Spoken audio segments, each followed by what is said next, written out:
لما سره دی وکړه دفاع له خوږ وطنه د سختو کړاوونو مې ملګری وي تر ننه کوم به د هرو مرو د سر او مال ساتنه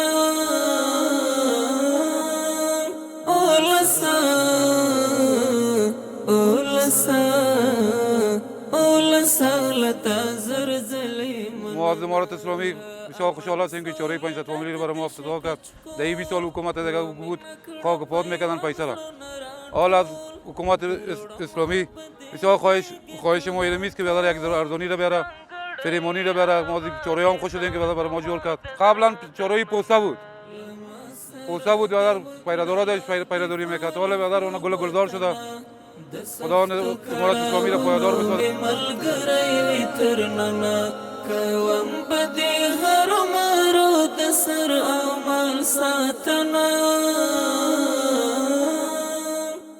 شورای 500 فامیلی قبلا یک ویرانه و خشرانه بود، حالا در حالات خوبتر تغییرات بیشتر آمد. از امارات اسلامی خواهشمند هستیم که نسبت به چاره 500 فامیلی و بعض چاره‌های دیگه هم توجه صورت بگیره، چون که وطن ما بسیار در چند سال 20 سال قبلتر بسیار در حالات وخیم صورت گرفته بود، چون هم از حالت بگویم اقتصادی هم از حالت آبادی ما بسیار کم سنتر بودیم، اما حالا چون امارات آمده بیشتر صورت گرفته. اون وقت بود جنگلی و چیزا زیاد بود، حالا که هست بسیار پاک صفا شده و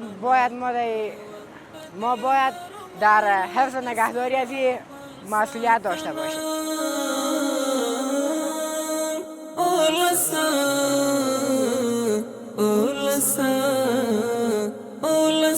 لتا زرزلی مننا شگران وطن ببیا زلی ودان جنت بوی پو امن لخزان تاریخ کی بشی بیا زلی روشان.